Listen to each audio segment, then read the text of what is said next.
அண்ணா திராவிட முன்னேற்ற கழகத்தை பொறுத்தளவில் நாங்கள் இப்போவும் சொல்கிறேன், உறுதியாக சொல்கிறேன், அனைத்து இந்திய அண்ணா திராவிட முன்னேற்ற கழகத்தின் செய்தி தொடர்பாளர் வகையில் என்னுடைய எங்கள் கட்சியினுடைய நிலைப்பாட்டை உறுதியாக சொல்கிறேன். அதிமுக அமைத்திருப்பது கொள்கை கூட்டணி இல்லை. நாங்கள் நீங்க அடிமை கூட்டணியை விட சந்தர்ப்பவாத கூட்டணி பின்ன நாங்க எங்க கொள்கையை விட்டுட்டோம், இதுல பின்பற்ற மாட்டோம், எதையும் செய்ய மாட்டோம், அவங்க கிட்ட காலில் விழுந்து கிடக்குறோம். எங்க கொடியை ஊருக்குள்ள கொண்டு போகாதன்னு சொல்லிட்டு இங்கேயே வச்சு சொல்லி நிறுத்திட்டு போவாங்க. அவங்க தான் எங்களுக்கு அது அவங்க பிரச்சனைங்க.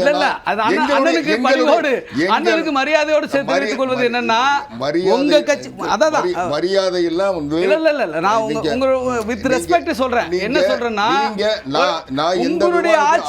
ஆரோக்கியமா விவாதத்தை பண்ண விரும்புறேன்.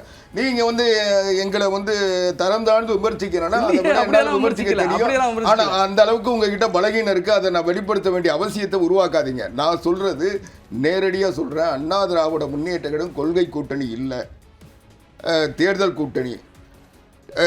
நான் நேரடியா கேட்கிறேன், திமுகவுடைய கொள்கையும் விடுதலை சிறுத்தைகள் கொள்கையும் ஒண்ணா? விடுதலை சிறுத்தைகள் கொள்கையும் காங்கிரஸ் கட்சியினுடைய கொள்கையும் ஒண்ணா? காங்கிரஸ் கட்சியினுடைய கொள்கையும் ஒண்ணா? காங்கிரஸ் கட்சியினுடைய கொள்கையும் மதிமுகவினுடைய கொள்கையும் ஒன்னா இருந்தா வைகோவினுடைய பயணத்துல சார் திமுக கூட்டணி தெளிவுபடுத்துறாங்க சார் அந்த விஷயத்தை. எல்லா கட்சிகளுக்கும் கொள்கை வேறுதான், ஆனா தேர்தலை எதை நோக்கி எதிர்கொள்றோம், தேர்தலை எதை நோக்கி எதிர்கொள்றோம், பாஜகவை காலூன்ற விடக்கூடாதுன்ற ஒற்றை புள்ளியில நிக்கிறோன்றாங்க. இப்ப வாங்க வெடிக்க, அதாவது உங்களுக்கு கொள்கை என்பதே பாரதிய ஜனதா கட்சி எதிர்ப்பது மட்டும்தான் அவங்க கொள்கை நினைக்கிறாங்க. மக்களை பத்தி கவலை இல்லை, தமிழ்நாட்டை பத்தி கவலை இல்லை. இங்க என்ன நடந்தாலும் எதை பத்தியும் கவலை இல்லை. அவங்களுக்கு பாரதிய ஜனதா கால் ஊன்றக்கூடாது. பாரதிய ஜனதாக்கு ஏற்கனவே கால் ஊன்றிச்சு. அதை பாரதிய ஜனதா இந்தியாவை ஆளுகின்ற கட்சி. நரேந்திர மோடி தான் இந்தியாவினுடைய பிரதமர். இன்னைக்கு இவங்க மறுத்தாலும் ஏற்றுக்கிட்டாலும் தமிழ்நாட்டில் இருக்கிற நாமெல்லாம் ஒட்டுமொத்தமாக எதிர்த்தாலும் பாரதிய ஜனதா கட்சி இந்தியாவை ஆளுகின்ற கட்சி. இந்தியாவில் முழுக்க அவங்களுடைய அதிகாரத்துக்கு உட்பட்ட பகுதியாக இருக்கின்றதை நம்ம நம்பித்தானே தீரணும். இன்னைக்கு நான் கேட்குறேன், அண்ணா திராவிட முன்னேற்ற கழகம் நாடாளுமன்ற தேர்தலில் பாரதிய ஜனதா கட்சி எதிர்த்தது. எங்களுக்கு இன்னும் சொல்ல போனால் அதிமுக பாரதிய ஜனதா கட்சியும் கூட்டணி 2024 நாடாளுமன்றத்தில் சேர்ந்திருந்தால் இன்னைக்கு திமுக 39 இடத்துல வெற்றி பெற்றிருக்குமா? இந்த கூட்டணி பலமான கூட்டணின்னு சொல்லுவீங்களா? நாங்கள் தனியாக 2 அணியாக பிரிஞ்சதுனால தான் நீங்கள் வெற்றி பெற்றீங்க. எப்போ நாங்கள் மறுபடியும் ஒன்றா சேர்ந்தோமோ அப்போவே உங்களுக்கு பயம் வந்துருச்சு. இந்த பயத்துக்கு காரணமே பாரதிய ஜனதாவும் அண்ணா திராவிட முன்னேற்ற கழகம் ஒரே கூட்டணியில் வந்ததுனால ஏற்பட்ட பாதிப்பு தான். அதனால் வர பிதற்றல் தான் இன்றைக்கி திமுக பலமிழந்த ஒரு தோற்றத்துக்கு வந்ததுக்கு காரணம். அவங்களுக்கு விட பெரிய கூட்டணின்னு கூட நான் சொல்ல, இணையான கூட்டணினால நான் இன்றைக்கி ஊடகங்களும் தமிழ்நாடும் ஏற்றுக்கிச்சு இல்லை. அதனால் நாடாளுமன்ற தேர்தலில் ஒப்பிட்டு நான் என்ன சொல்கிறேன், நாடாளுமன்ற தேர்தலோட பாரதிய ஜனதா கட்சி எதிர்ப்பு முடிஞ்சு போச்சு. இப்போ தமிழ்நாட்டுக்கான தேர்தல். தமிழ்நாட்டில் யார் ஆட்சி செய்ய வேண்டும், எந்த ஆட்சி சிறந்த ஆட்சி, இந்த ஆட்சியில் என்னென்ன பாதிப்புகள் இருக்குது, அந்த பாதிப்புகளுக்கு என்ன மாற்று வச்சுருக்கீங்க, அதை சொல்லி இந்த தேர்தலை சந்திக்கணும். இப்போ பாரதிய ஜனதா கட்சி வந்துடுறாங்கன்னா ஏற்கனவே வந்துருச்சு. பாரதிய ஜனதா கட்சி யாரை நியமிக்கிறாங்களோ தமிழ்நாட்டினுடைய அவங்க தானே தமிழ்நாட்டினுடைய கவர்னராக இருக்க முடியும். நீங்கள் நான் இன்னும் கேட்குறேன், இவங்க என்ன சொல்கிறாங்க, பாரதிய ஜனதா கட்சி நிதி தரலை, தமிழ்நாட்டுக்கு எதையும் செய்யலை, நானே ஏற்றுக்கிறேன் எதையும் செய்யலை. நீங்கள் இந்த 4.25 வருஷமாக எதையும் அவங்க செய்யலை. உங்களுக்கு 39 நாடாளுமன்ற உறுப்பினர் கிடைச்சி கூட வாங்க முடியல. இப்போ மறுபடியும் ஜெயிச்சா மட்டும் என்ன பண்ண போகிறீங்க? இப்போ என்ன மறுபடியும் இதே குறை சொல்லிகிட்டு இருப்பீங்க. அதனால் பாதிக்கப்படுறது தமிழ்நாடு பாதிக்குது, மக்கள் பாதிக்கிறாங்க. உங்களால் போராடி வாங்க முடியல, இணக்கமாக போய் வாங்க. அந்த கடமை இருக்குல்ல சார்? கடமை இருக்குன்னா அப்போ ஏன் புலம்பல் வருது? நீங்கள் நான் அதுதான் கேட்குறேன். ஒரு மாநில அரசு தன்னுடைய கடமைகளை செய்யணுமா இல்லையா? நீங்கள் கவர்னர் ஏற்றுக்க மாட்டீங்க, அவர் சொன்னால் பொறுத்துக்க மாட்டீங்க, அவரோட இணக்கமாக உங்களுக்கு தேவைன்னா நான் முடிச்சிடுறேங்க. துணை முதலமைச்சர் பதவி ஏற்கலைன்னா கவர்னர் பார்ட்டியில் கலந்துப்பீங்க, 10 நேரத்தில் போக மாட்டீங்க, கவர்னரை எதிரியாக பார்ப்பீங்க.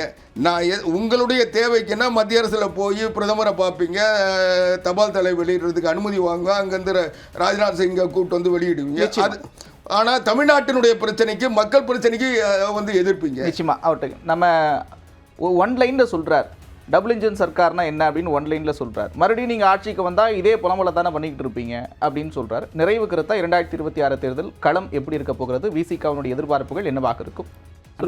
கேட்டார், இது கொள்கை கூட்டணியான்னு கேட்டார். கொள்கை கூட்டணி தான். திமுக வந்து பெரியாரியம் என்று சொன்னால் விசிக அம்பேத்கரியம், கம்யூனிஸ்ட் கட்சிகள் வந்து மார்க்சிம், எல்லாமே சமத்துவத்தை நோக்கியது. இங்கே சமதர்மம், இங்கே வந்து மதசார்பின்மை என்பதுதான் வந்து இங்கே கொள்கை. எல்லாரும் தனித்தனி இயக்கங்களாக இருக்கலாம், நோக்கம் ஒன்று தான். ஆகவே கொள்கையும் ஒன்று தான். ஒரு விஷயம். இன்னொரு விஷயம் என்ன வந்து அண்ணன் கேட்குறாருன்னா, நீங்கள் வந்து பிஜேபி வந்துடும், பிஜேபி எதிர்க்கு தான் ஒரே கொள்கை. அது இல்லை. மக்களை பற்றி கவலைப்படல, பிஜேபி பற்றி மக்களை பற்றி கவலைப்படுவதால் தான் பிஜேபி வரக்கூடாதுன்னு நினைக்கிறோம். இங்கே வந்து மக்களுக்குள் வந்து இங்கே மத மோதலை, சாதி மோதலை, வெறுப்பு அரசியலை தூண்டி இங்கே ரத்தாறு ஓரக்கூடாது என்பதற்காக தான் பிஜேபி வேண்டாம் என்கிறோம். சமூக நீதி காப்பாற்றப்பட வேண்டும், அரசியலமைப்பு சட்டத்தினுடைய விளிம்பியங்கள் காப்பாற்றப்பட வேண்டும் என்பதற்காகத்தான் பிஜேபி வேண்டாம் என்கிறோம். மக்களை பற்றி கவலைப்பட்டதால் தான் பிஜேபி வேண்டாம்னு சொல்கிறோம். ஒன்று. இன்னொரு செய்தி என்ன சொல்கிறாங்க, சுருக்கமாக தான் சொல்கிறேன்.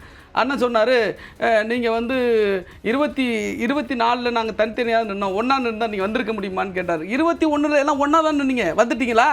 24 ஒன்றா நின்னாலும் சரி, 26 ஒன்றா நின்னாலும் சரி, வரப்போகிறது மதசார்பற்ற முற்போக்கு கூட்டா திமுக ஆட்சி திராவிட மாடல் 2.0 தான் அமைய போகுது. அது மட்டுமல்ல, ஒன்றிய அரசு வஞ்சிச்சாலும் நாங்கள் ஒன்றா சும்மா இருந்தல, அவன் கொடுக்கலங்கிறதுனால சும்மா இருந்தோம். இன்னைக்கு ஒன்றிய அரசு வஞ்சிச்சாலும், இங்கே எந்த திட்டத்துக்கும் நிதி ஒதுக்க மறுத்தாலும், நீங்கள் அதை பற்றி கவலைப்படாமல் அதிமுக இருந்தாலும், இன்னைக்கு ஒன்றிய அரசுடைய புள்ளி விவர பட்டியல் என்ன சொல்லுது, புள்ளி விவரம் என்ன சொல்லுது, இங்கே வந்து 69.79% வந்து பொருளாதாரத்தில் முதன்மையாக 16.79% பொருளாதாரத்தில் இந்தியாவிலே முதன்மையாக இருக்கிறது.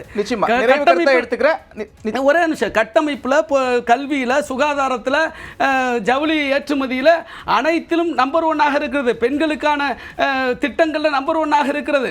இன்னைக்கு நம்பர் 1 ஸ்டேட்டாக இன்னைக்கு தமிழ்நாடு இருக்கு. ஒன்றிய அரசு வஞ்சிச்சாலும், நீங்கள் கேள்வி கேட்காட்டிலும், இங்கே வந்து மெட்ரோ மறுக்கப்படுகிறது, இங்கே நிவாரணம், அதான் என்ன சொல்கிறது, புயல் நிவாரணம், பேரிடர் நிவாரணம் மறுக்கப்படுகிறது. ஆனால் தமிழ்நாடு கீழே விழுந்து விட்டதா? தமிழ்நாடு போராடுகிறது. நீங்கள் எத்தனை RN ரவி போன்ற கவர்னர்களை கொண்டு வந்து இங்கே டிஸ்டர்ப் பண்ணாலும் இங்கே நிர்வாகம் சிறப்பாக நடக்கிறது. எல்லா நிர்பந்தங்களையும் கடந்து, எல்லா எதிர்ப்புகளையும் கடந்து நாங்கள் வெற்றிகரமாக நடைபோட்டு கொண்டிருக்கிறோம். இந்த ஆட்சி தான் மக்களுக்கான ஆட்சி. இதை காப்பாற்ற வேண்டும் என்பதற்காக மக்கள் தயாராக இருக்கிறார்கள். 2026 திமுக தலைமையிலான மதசார்பற்ற முற்போக்கு கூட்டணி தான் ஆட்சி அமைக்கும். ரொம்ப சுருக்கமா 2026 தேர்தல் களம் யாருக்கானது, யாருக்கான ஆட்சி? தேர்தல் களத்தில் நாங்கள் மட்டும்தான் இருக்கிறோம். மற்றவங்க எல்லாம் வந்து ஆட்சி அதிகாரம் இருப்பதால் இன்னைக்கு வந்து நாள்தோறும் விளம்பரம் பண்ணிக்கிட்டு ஃபோட்டோ ஷூட் நடத்திக்கிட்டு இருக்காங்களே ஒழிய இன்னும் களத்துக்கு வரல. களத்துக்கு வந்தாங்கன்னா தெரியும். நாங்கள் களத்தில் இருக்கிறவங்கள பற்றி நாங்கள் எங்கள் கூட்டணி கட்சியே முதல்ல என்ன சொன்னாங்க, அதிமுக ஒரு கட்சியே இல்லை, நான் முடிச்சு கட்சியே இல்லைன்னு சொன்னாங்க. இன்னைக்கு அதிமுக ஒரு கட்சியாக இருக்குன்றதை ஏற்றுக்கிட்டாங்க. கூட்டணியே அமையலைன்னாங்க. உங்கள் ஏற்றுக்க வேண்டிய அவசியம் இல்லைங்க. முதல்ல உங்கள் கட்சியை பாருங்கள். நீங்கள் எதுக்கு எங்கள் கூட்டணியை பற்றி பேசுகிறீங்க? இன்னைக்கு வந்து கூட்டணி அமையாதுன்னாங்க, கூட்டணி அமைஞ்சிருச்சு. இன்றைக்கி அந்த கூட்டணியில் இருக்கிற கட்சிகள் ஒற்றுமையாக இருக்காதுன்னு சொல்கிறாங்க. அதை அவங்க தேர்தலில் பார்த்தாங்கன்னா தெரியும்.